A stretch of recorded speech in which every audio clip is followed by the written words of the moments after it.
मानवी साखळी उभी करून किती उंच जाता येतं याचं उदाहरण हा खेळ देत असतो। तो थरार पाहताना बघणारेही थरथरून जातात। तो थरार पुन्हा एकदा पाहायला मिळणार आहे, तो स्वप्नील जोशींच्या गोविंदा मधून।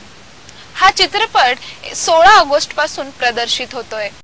सर, हा 16 ऑगस्टला चित्रपट प्रदर्शित होतोय, त्या चित्रपटाबद्दल काय सांगाल? चित्रपटाचं नाव गोविंदा, त्यावरून कळेलच मला की गोविंदाच्या पार्श्वभूमीवरती आधारित हा सिनेमा आहे। गोविंदा पण जवळच येतोय आता, त्या निमित्ताने लवकरच आम्ही हा सिनेमा रिलीज करतोय। गोविंदा आता जे काय आता गोविंदाचं जे स्वरूप आहे त्याच्यावरती भाष्य आहेच, पण हा सिनेमा पूर्णपणे व्यावसायिक ढंगाने व्यावसायिक रंगाने चित्रित केलेला आहे। यात छान गाणी आहेत जी रोहन प्रधान यांनी संगीतबद्ध केलेली आहेत। संगीतकार उत्तम संगीतकार आहे। गाणी तुम्ही बघालच, गोविंदा या सिनेमावरूनच तुम्हाला कळेल त्यात गोविंदाचं गाणं टायटल सॉन्ग हवंच, आणि ते उत्तम रित्या संगीतबद्ध रोहनने केलेलं आहे। सिनेमा करताना खूप धमाल आली आम्हाला, म्हणजे गाणी करताना सुद्धा। गाण्याच्या बाबतीत मी सांगेन की जेव्हा रोहनने सांगितलं की मनोज यादव नावाचा गीतकार आहे, तो या गोविंदा या जे टायटल सॉन्ग आहे तर तो लिहिणार आहे, तो नॉन महाराष्ट्रीयन। मी घाबरलो, म्हटलं असं रोहन काय करतोय काय नेमकं, आणि रोहनबरोबर पहिल्यांदाच मी काम करतोय, त्यामुळे थोडी धाकधूक होतीच मला। पण रोहनने नंतर जे काय ऐकवलं ते ट्रिमेंडस होतं, आणि त्या मनोजने पण उत्तम ती गाणी लिहिली। गणपतीचं गाणं असो, गोविंदाचं टायटल सॉन्ग असो, अथवा आपलं आयटम सॉन्ग असो, ते उत्तम केले आहे। सगळ्यांची कामं खूप उत्तम झाली आहेत, म्हणजे उमेश जाधवची कोरिओग्राफी, अरुण दादा असो, उदय टिकेकर असो, गिरिजा जोशी तिचा डेब्यू हा सिनेमा आहे, आणि छोटी छोटी सगळे कॅरेक्टर्स असो, प्रत्येकाची कामं खूप उत्तम झालेली आहेत, एवढा मला म्हणजे 100% विश्वास आहे। दिग्दर्शक म्हणून ती जबाबदारी खूप मोठी असते, जबाबदारी दिग्दर्शक म्हणून ती कशी हाताळली किंवा कसं सक्सेस झालं हे सगळं शेवटपर्यंत? दिग्दर्शक म्हणून जबाबदारी करताना मी खूप पेशन्स, संयमी माणूस आहे, शांत असतो बऱ्यापैकी, मी कंट्रोल असतो स्वभावावरती माझ्या। आणि दिग्दर्शक म्हणून जेव्हा जेव्हा आलाच माझ्याकडे गोविंदा, तर ते ॲक्च्युली तो आतला सब्जेक्ट आहे आमचं, आतला म्हणजे लहानपणापासून तो खेळलेला विषय आहे आमचा। सो तो एक थोडा लाईट, तेवढं एक हे होतं, म्हणजे काम करताना एक आनंद होता की आतमध्ये कुठेतरी आमचा गोविंदा दडलेला होता मनातला। सो ते काम करताना ते कथानक जसं जातं तसं आम्हाला ते मी रिलेट करतो, अरे काय करायचो मी काय करायचो, आम्ही मुलं कुठे जमायचो, काय करायचो, सगळं रिलेट करत जात होतो आम्ही ते। तुम्ही संगीत दिग्दर्शक म्हणून काय सांगाल? जसं आत्मा म्हणाला तसंच फिल्मचा कॉन्सेप्टच मुळात अप्रतिम आहे। गोविंदा ऐकल्यावरच आपल्याला कळतं की किती मासी असेल ते। गाणी तर म्हणजे ऑब्व्हियसली गोविंदाचा टायटल सॉन्ग तर असायला हवं होतं ह्याच्यामध्ये, आणि खूप एनर्जेटिक आणि खूप पंची गाणं हवं होतं। लकीली मला माझे सिंगर्स खूप चांगले मिळाले। माझा लिरिक्स रायटर मनोज यादव, त्याने अप्रतिम लिहिलेलं आहे। सिंगर्स पण माझे सगळे, दिव्या कुमार ज्यांनी हल्लीच हवन करेंगे गायले बाग मिल्खाला, त्याने गायले टायटल। गणपतीचं गाणं आहे ते शंकर महादेवन स्वतः गायले। सोनू कक्कर यांनी आयटम सॉन्ग गायलेलं आहे।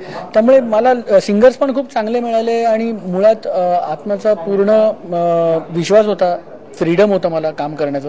त्यामुळे आय होप गाणी चांगली झालेली आहेत आणि फिल्म पण चांगली झाली आहे। आय होप लोकांना आवडेल आणि इट रॉक्स।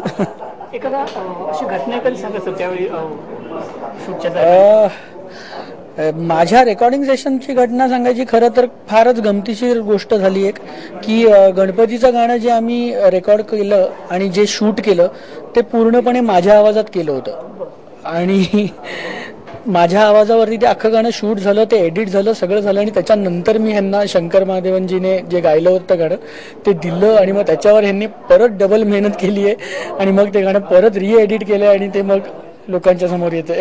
तुम्ही काय सांगाल सर, शूटच्या दरम्यान एखादी घटना अशी मनात खोलवर राहिलेली असते आपल्या? शूटच्या वेळेला घटनामध्ये तर एक प्रसंग घडलेला, मी ते विस्तृत सांगत नाही त्यावेळेला। त्यामुळे शूटिंग जवळपास माझा शेवटचा दिवस होता, आणि त्या दिवशी पॅकअप करायचं होतं, म्हणजे ती दहीहंडी फोडायचीच होती, म्हणजे शेवटचंच हे होतं। बर्डन होतं की ते संपवायचं होतं आणि काहीतरी अचानक काही मुलांचं तिकडे काही लफडलं अदर त्या ग्रुपचं गोविंदा पथकाशी जे प्रॅक्टिस करत आहेत त्याच्यामुळे माझं शूटिंग जवळपास 3 तास थांबलेलं आणि माझं शेवटचं सिक्वेन्स आहे म्हणजे पूर्ण दिवसात 3 ते 4 तास शूटिंग थांबलं आहे आणि ते संपवायचं आहे आणि मग ते जी काय लागलेली आमची सगळ्यांची तारांबळ, परंतु कुठेही कॉम्प्रोमाइज न करता आम्ही तो सिक्वेन्स संपवला आणि जेव्हा संपवला तेव्हा एवढं समाधान झालं की बाबा नाही, कारण सगळ्यांच्या तिकीट्स निघालेल्या, सगळे उद्या निघणार होते, त्या रात्रीच निघणार होते, सगळ्यांचं पॅकअप, सगळ्यांच्या गाड्या बिड्या सगळ्या बुक झालेल्या, शेवटचा दिवस होता, परंतु तो आम्ही कसा केला, म्हणजे कम्प्लीट केलं ते. एकंदरीत प्रेक्षकांकडून काय अपेक्षा आहेत, काय सांगाल तुम्ही प्रेक्षकांना? प्रेक्षकांना एवढंच सांगेन की सिनेमा आम्ही खूप मेहनतीने हा सिनेमा बनवलेला आहे, सगळ्यांची मेहनत आहे, तुम्ही प्रोमोमध्ये सगळं पाहत असाल. तुम्ही 16 ऑगस्टला या आणि हा म्हणजे प्रेक्षक राजा सध्या मराठी सिनेमा जगवत आहेत आणि एकूण सगळ्या मराठी वर्गाने हा सिनेमा बघावा एवढीच अपेक्षा आहे. हेच म्हणू इच्छितो की लोकांनी जसा रिस्पॉन्स आता चांगला मराठीला मिळायला लागलाय तो ह्या फिल्मला पण मिळावा. मासी सब्जेक्ट आहे, विथ कंटेंट आहे, काहीतरी सब्जेक्टला सार आहे, काहीतरी सांगायचा प्रयत्न केलेला आहे. जरूर थिएटर्समध्ये जाऊन फिल्म बघा. बस हेच.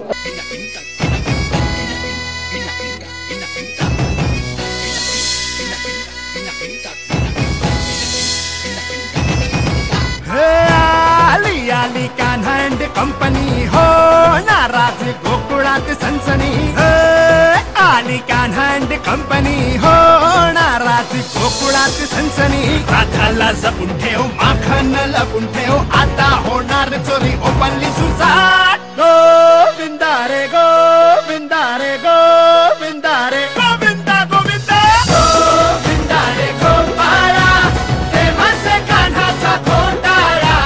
गोविंदा रे गोपाळा, प्रेमाचे कान्हाचा घोटाळा. हे गोविंदा रे गोपाळा, अरे गोविंदा रे गोपाळा. बोल बजरंग बली की जय, गोविंदा गोविंदा गोविंदा गोविंदा